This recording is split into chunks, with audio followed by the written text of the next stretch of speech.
और देखिए एक बड़ी खबर आ रही है गाजा से। इजराइल के प्रधानमंत्री बेंजामिन नेतन्याहू गाजा पहुंचे हैं। उत्तरी गाजा पहुंचे हैं बेंजामिन नेतन्याहू। हमास की नष्ट सुरंगों में भी नेतन्याहू गए हैं। आईडीएफ जवानों का नेतन्याहू ने हौसला बढ़ाया है। ये नेतन्याहू की तस्वीरें उत्तरी गाजा की हैं। नेतन्याहू ने उस समय आईडीएफ जवानों से कहा, जीत तक हमारी जंग जारी रहेगी। आप देख सकते हैं कैसे कंधे पर हाथ रखकर उनको यहां पर उनका हौसला बढ़ाते हुए इजराइल के प्रधानमंत्री गाजा पहुंचे हैं।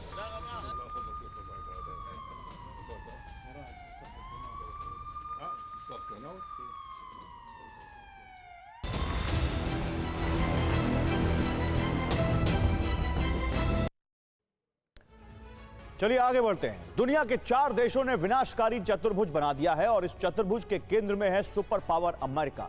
4 देशों की इस चौकड़ी से अमेरिकी सरहद एटमी नोक पर आ गई है।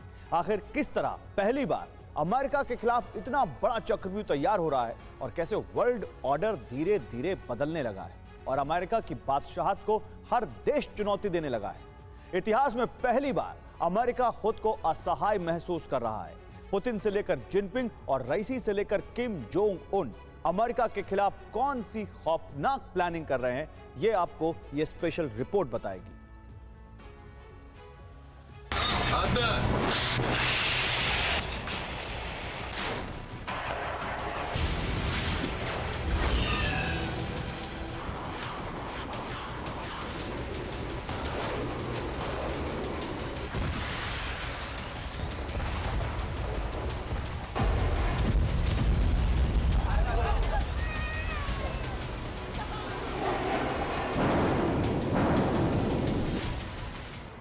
जिस अमेरिका की दुनिया में तूती बोलती थी, जो अमेरिका सुपर पावर का दम भरते हुए ग्लोबल ऑर्डर लीड करता था, जो अमेरिका खुद को महाशक्ति मानते हुए दुनिया के हर हिस्से में अपना वर्चस्व दिखाता था, आज वो अमेरिका ऐसे दौर से गुजर रहा है जहां उसने दुनिया के चारों कोनों में अपने दुश्मन बना लिए हैं। आज वो अमेरिका ऐसे हालात का सामना कर रहा है जो उसने कोल्ड वॉर में भी नहीं देखे।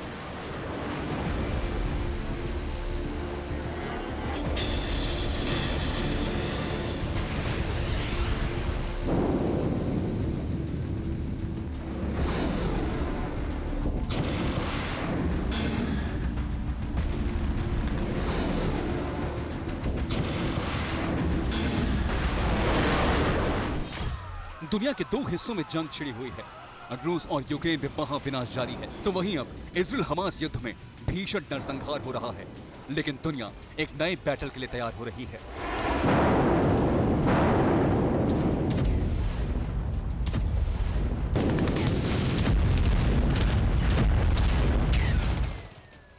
वर्ल्ड वॉर 2 के बाद दुनिया उस ऐतिहासिक पड़ाव से गुजर रही है जहां सुपर पावर्स ही एक दूसरे के सबसे बड़े दुश्मन बन गए हैं और इसका अंजाम है विश्व विनाशक त्रासदी।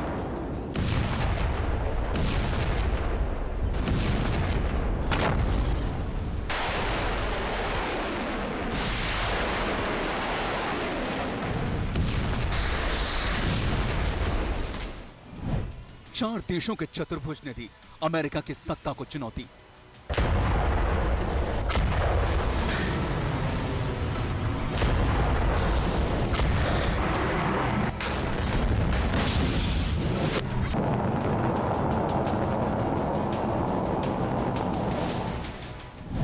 अमेरिका में बची हलचल, बच गया एटमी प्रहार का बिगुल।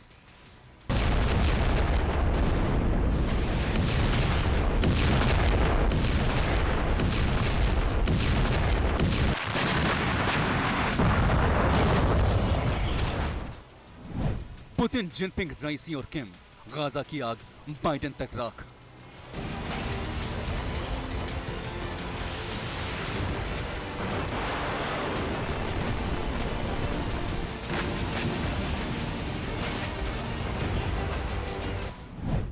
आ गया विनाशक मोड़, जल थल नभ से होगा आक्रमण।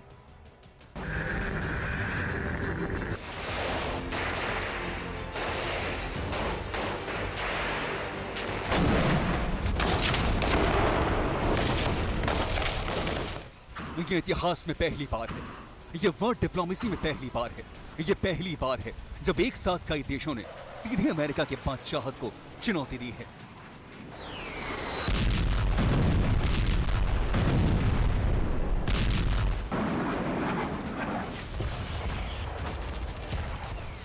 पहली बार वर्ल्ड ऑर्डर बदल गया है और इसी के साथ एटमी महाविनाश का ट्रिगर दब गया है।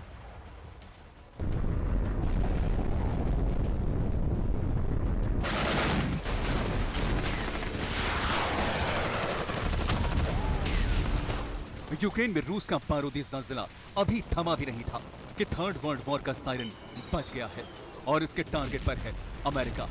अब समझिए कैसे। बाइडेन के 4 दुश्मन जो उन्हें धमकी दे रहे हैं।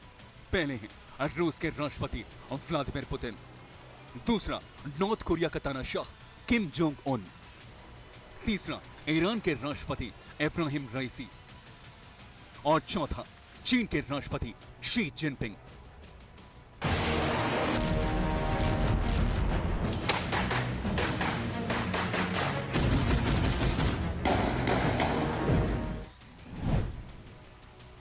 इन चारों ने तय कर लिया है कि वो अमेरिका के बादशाहत को खत्म करने के लिए किसी भी हद तक जा सकते हैं। इन चारों ने ऐसी हलचल मचा दी है जिसके आगे सुपर पावर अमेरिका की सारी प्लानिंग फेल हो सकती है और अमेरिका से डायरेक्ट जंग का सायरन अमेरिका के सबसे बड़े दुश्मन रूस ने भी बजा दिया है। समंदर में अमेरिका को अपनी शक्ति पर गुमान है। अमेरिका खुद को समंदर का शिकारी मानता है क्योंकि उसे अपने 11 एयरक्राफ्ट कैरियर पर नाज है। समंदर में अमेरिका की ये वो ताकत है जिसकी वजह से हजारों किलोमीटर दूर होते हुए अमेरिका खुद को दुनिया का किंग मानता है। लेकिन अमेरिका के दुश्मन रूस ने अमेरिका की इसी ताकत को चुनौती दी है। यह ऐलान खुद रूस के रक्षा मंत्री सर्गेई शोइगु ने किया है। सर्गेई शोइगु ने कहा, रूस अब ऐसे वॉरशिप्स बनाएगा जिस पर हाइपरसोनिक जिरकॉन क्रूज मिसाइल तैनात की जा सकेंगी। रूस खास तौर से ऐसे वॉरशिप्स बनाएगा जो समंदर में किसी भी टारगेट को पल भर में नेस्तनाबूद कर सकेंगे। ऐसे वॉरशिप्स एयरक्राफ्ट कैरियर और शिप स्ट्राइक ग्रुप्स को भी निशाना बना सकेंगे। यानी रूस ने समंदर में खुद को सर्वशक्तिमान बनाने की पूरी तैयारी कर ली है। मिलिट्री डिपार्टमेंट बोर्ड की मीटिंग में ही शोइगु ने अमेरिका का नाम लेते हुए किसी भी तरह के खतरे से निपटने की बात कही है। शोइगु ने कहा, अमेरिका से मिलने वाली किसी भी तरह की चुनौती का सामना करने के लिए रूस तैयार है और रूस को कमजोर करने की किसी भी अमेरिकी चाल को कामयाब नहीं होने देंगे। समंदर में यूएस कैरियर ग्रुप्स रूस को किसी भी तरह से नहीं डरा सकते। इसलिए अमेरिका को चुनौती देने के लिए रूस समंदर में किसी भी हद तक जाने के लिए तैयार है। यानी रूस का पूरा फोकस समंदर पर है और रूस ने तय कर दिया है कि भले ही अमेरिका अपने एयरक्राफ्ट कैरियर के दम पर दुनिया के देशों को डराता हो, लेकिन रूस को इससे कोई फर्क नहीं पड़ता और रूस किसी भी कीमत पर अमेरिका के आगे झुकने वाला नहीं है। इसके लिए रूस ऐसी तैयारियों में लगा है जिसने पेंटागन तक को परेशान कर दिया है।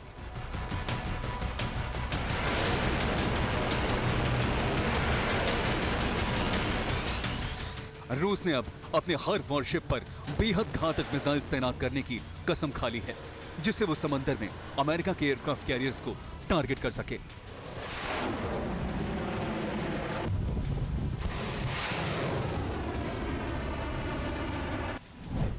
रूस का पहला ब्रह्मास्त्र है P700 ग्रेनेड मिसाइल। इसका वजन है 7000 किलो। इसकी वॉरहेड क्षमता है 750 किलो। इसकी स्पीड है 3000 किलोमीटर प्रति घंटा। इसकी रेंज 625 किलोमीटर है। ये एयरक्राफ्ट कैरियर तबाह करने में सक्षम है।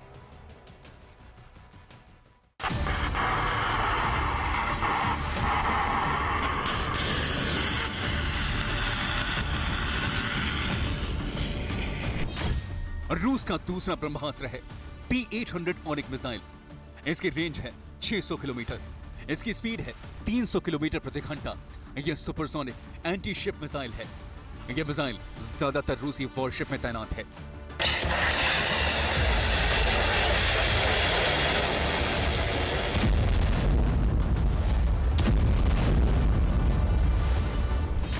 रूस का तीसरा ब्रह्मास्त्र है 3M22 जिरकॉन मिसाइल। यह हाइपरसोनिक क्रूज मिसाइल है। इसकी स्पीड 9878 किलोमीटर से ज्यादा है। इसकी रेंज है 1000 किलोमीटर। इसकी वॉरहेड क्षमता है 400 किलो।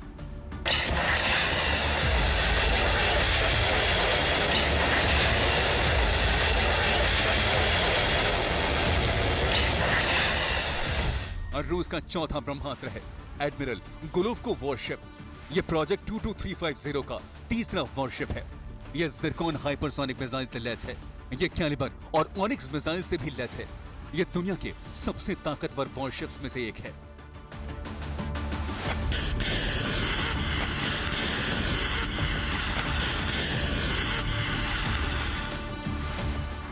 ये रूस के घातक ब्रह्मास्त्र हैं जो अमेरिकी एयरक्राफ्ट कैरियर पर कहर ढा सकते हैं। सिर्फ यही नहीं, रूस ने पिछले महीने ही जमीन, आसमान और समंदर से न्यूक्लियर स्ट्राइक की जबरदस्त ड्रिल भी की है।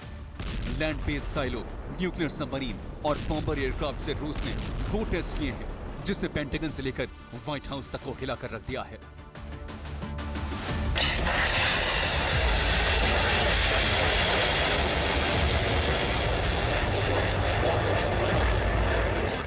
जाहिर है रूस ने अमेरिका को टारगेट करने के लिए अपने वॉर वेपन रेडी करना शुरू कर दिया है, जबकि दूसरी तरफ अमेरिका लगातार रूस को नीचा दिखाने के लिए बयान जारी कर रहा है।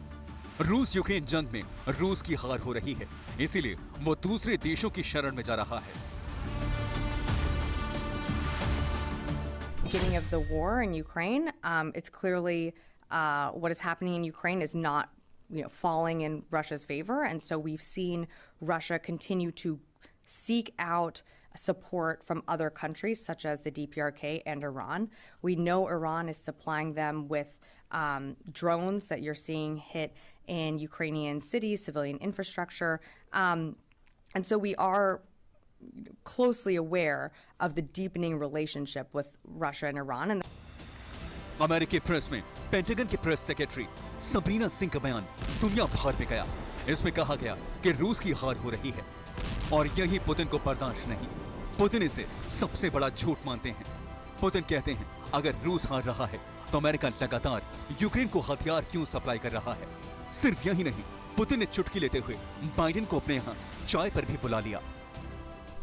Если война проиграна России, зачем поставлять атакамс?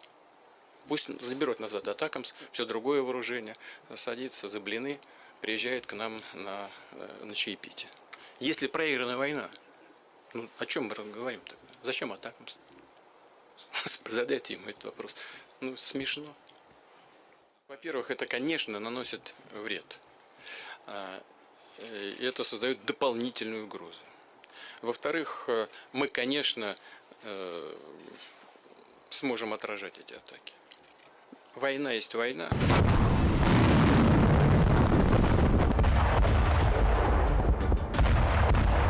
पुतिन कहते हैं वॉर इज वॉर, यानी जंग होती है और इस जंग में सब कुछ जायज है। अगर अमेरिका को रूस की हार पर इतना ही यकीन है तो वो यूक्रेन को हथियार सप्लाई करना बंद क्यों नहीं करता। यानी साफ है, अब तक रूस अमेरिका को अपना सबसे बड़ा दुश्मन मानता आया है, लेकिन अब रूस ने साफ कर दिया है कि वो अमेरिका को किसी भी कीमत पर बख्शने वाला नहीं है। तो वहीं अमेरिका भी रूस के मंसूबों से वाकिफ है, इसीलिए अक्सर ही बाइडेन से सवाल पूछे जाते रहे हैं, अगर रूस ने न्यूक्लियर अटैक कर दिया तब क्या होगा। इसका जवाब भी बाइडेन के पास नहीं है। Mr. President, what you would say to him if he is considering using chemical or tactical nuclear weapons? Don't. It will change the face of war unlike anything since World War II. And the consequences of that would be what? I'm What not would the gonna U.S. speculate that. response be? You think I would tell you if I knew exactly what it would be? Of course I'm not going to tell you. It'll be consequential. They'll become more of a pariah in the world than they ever have been, and depending on the extent of what they do will determine what response would occur.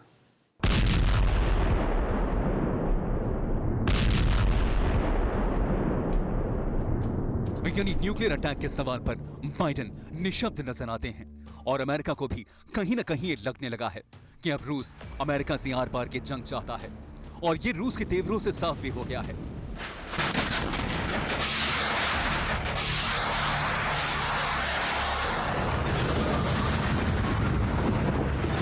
America के मुश्किल सिर्फ रूस ही नहीं है, America का दूसरा बड़ा दुश्मन भी एक्टिव है, और वो है नॉर्थ कोरिया का तानाशाह Kim Jong Un. Kim Jong ने अपने एक्शन से वर्ल्ड लेवल पर नई हलचल मचा दी है। 7 महीने पहले ही किम जोंग ने ऐलान कर दिया था कि वो यूएस साउथ कोरिया के मिलिट्री एक्शन पर नजर रखेगा, उसने देश की पहली स्पाई सैटेलाइट बना ली है और अब किम जोंग ने उन स्पाई सैटेलाइट से ली गई तस्वीरों को भी देखना शुरू कर दिया है और अमेरिका के लिए ये रेड सिग्नल है।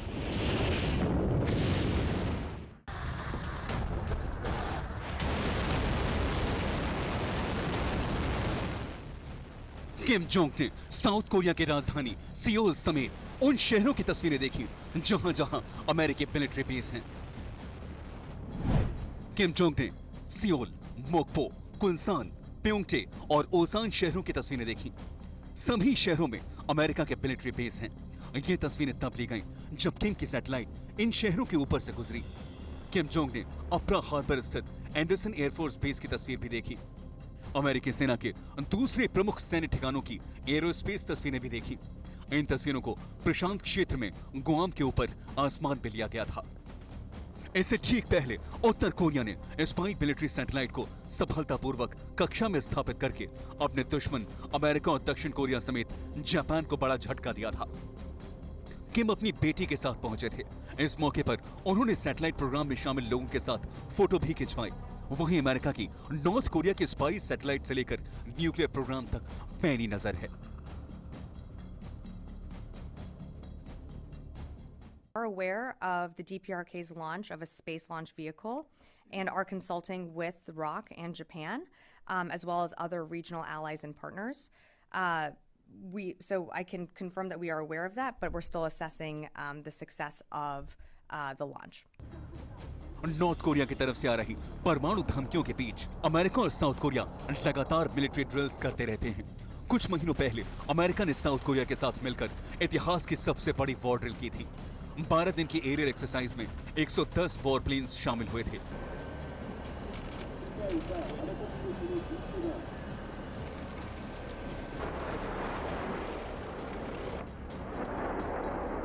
तो वहीं अमेरिकी थ्रेट को लेकर नॉर्थ कोरिया भी लगातार न्यूक्लियर टेस्ट करता रहता है। कुछ वक्त पहले नॉर्थ कोरिया ने पहली बार सॉलिड फ्यूल वाली इंटरकॉन्टिनेंटल मिसाइल का सफल परीक्षण किया था। साथ ही किम जोंग खुलेआम अमेरिका को धमकाता भी रहा है। कुछ दिनों पहले किम जोंग ने कहा था,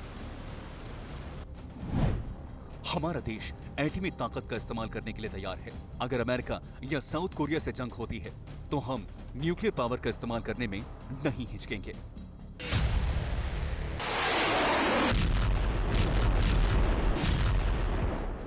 यानी साफ है, ये अमेरिका का वो दुश्मन है जिसके बारे में कुछ कहा नहीं जा सकता। ये तानाशाह कब अमेरिका के किस हिस्से को धमाके से दहला दे, कहना मुश्किल है।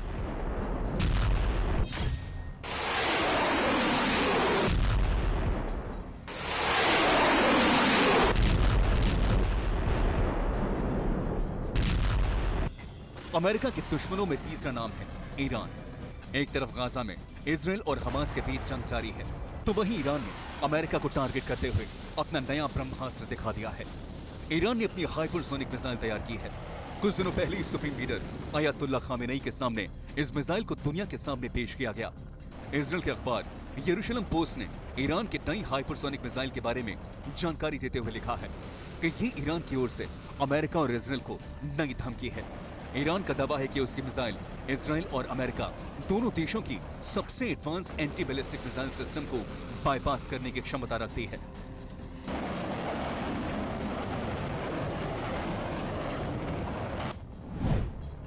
ईरान ने अपनी नई हाइपरसोनिक मिसाइल फतह 2 दिखाई है। यह मिसाइल हाइपरसोनिक ग्लाइड वॉरहेड से लैस है। इसमें ठोस ईंधन वाला गोलाकार इंजन और नोजल है। यह पृथ्वी के वायुमंडल के अंदर और बाहर जा सकती है। यह हाइपरसोनिक गति से ग्लाइड कर सकती है। इसकी अधिकतम रफ्तार 16,000 किलोमीटर प्रति घंटा है। यह 1400 किलोमीटर के टारगेट को खाक कर सकती है।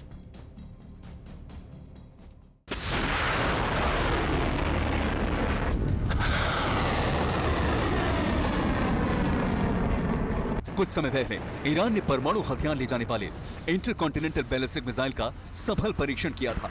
इसके बाद ईरान ने हाइपरसोनिक मिसाइल भी बना ली है, जिसे इजराइल के साथ अमेरिका के लिए बड़ा खतरा माना जा रहा है।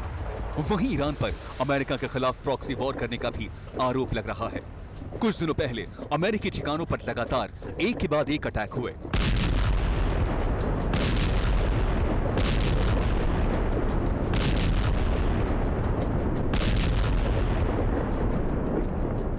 ईरान के प्रॉक्सी जाल से बाइडेन और उनकी सेना परेशान है। मिसाइल, ड्रोन और रॉकेट, ये वो अस्त्र हैं जिससे ईरान के प्रॉक्सी इराक और सीरिया में मौजूद अमेरिकी बेस पर हमले कर रहे हैं।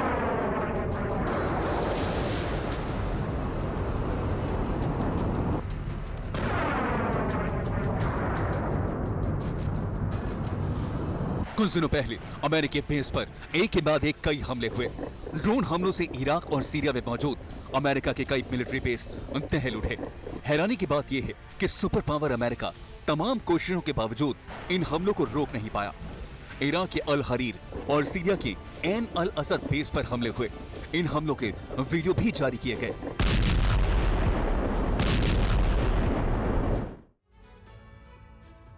और फिलहाल यहां पर रोक रहे एक छोटे से ब्रेक के लिए।